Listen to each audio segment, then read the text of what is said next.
All right, question number 75. Are all people inherently good? So there are some doctrines out there that will suggest that we're all good, okay, and that everything about us is good. So and those things need to be addressed because that's not true. That's not true at all. As much as we need to recognize the beauty of man's spirit, we also need to recognize the ugliness of our flesh. So man's nature is that of two opposing sides, and we what we are depends on what we do. Okay, so what happens or what makes us either good or bad is reflected by the decision of the soul, either to pursue the things that are ugly and evil like the flesh, or to pursue the things that are good like the spirit and relationship. So, or more precisely, which nature we choose to conform to. So now, there are several false religions that will make this statement that that we are good in nature. It's a terrible argument. Even outside the context of Scripture, it's obvious that we are not, especially at a young age. And as children, we tend to rebellion and selfishness, and so that should be proof enough. And it gets pretty ugly sometimes because I've got 4 of them, and they definitely show that side of them.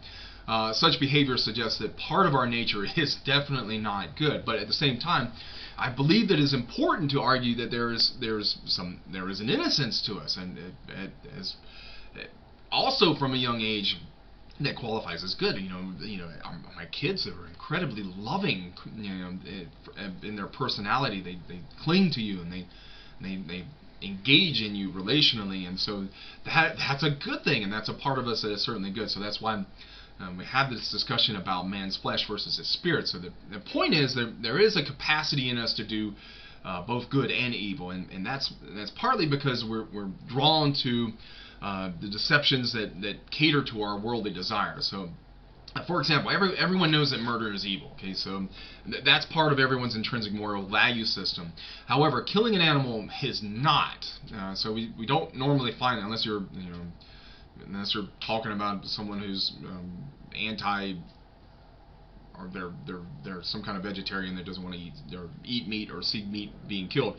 We generally are okay with it. Okay, so killing people is bad, but what if we hate a certain group of people? Okay, all right. So for example, the Germans who hated the Jews, or the tribes in Indonesia who basically hate their neighboring tribes. If we hate them, then all we need to do in order to justify going and murdering them is to believe that they're no longer human. Okay, just by if we buy into this lie that there's nothing but these others are nothing but a bunch of animals. Okay, just given to the science that a fetus is basically a clump of cells and not a person, not a baby. That those opposing the idea and beliefs are more of a threat than than they are a contribution to humanity, so that they become something less than human at that point. We can do that. We can genocide people and become incredibly evil just by the deception of a lie that is not true from the start, but you give into it because it satisfied this worldly desire.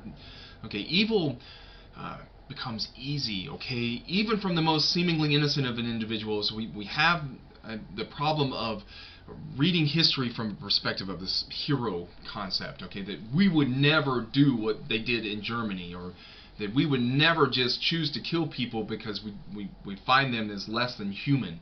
But it happens. Okay, so and if we would, so again, we like to read history as if we're the hero, as if we would be the ones that stood against evil given the opportunity. We buy into the lie that we are inherently good and would never willingly give into evil. But again, you're not inherently good. There's a part of you that does want to do evil, that wants to do things that satisfy self.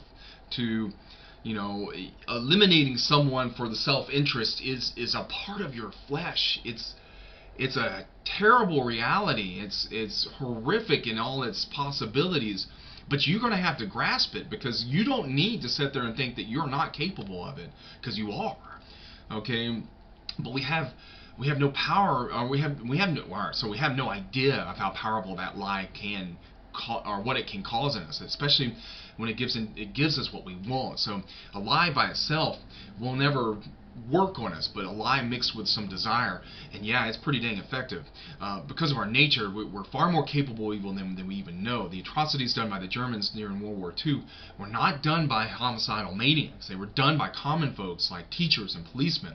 No one would, with any sense of morality, would allow a baby to be sacrificed for the sake of convenience, and we know that we don't murder people because we think differently than they do, or at least that's what we believe to be true of ourselves. But anytime we buy into a lie that another person is less than human, then killing becomes incredibly easy. In fact, an evil is easy if it gets us what we want. So Adam and Eve knew that the forbidden fruit was poisonous. They knew that it would kill them, but they justified it with a lie.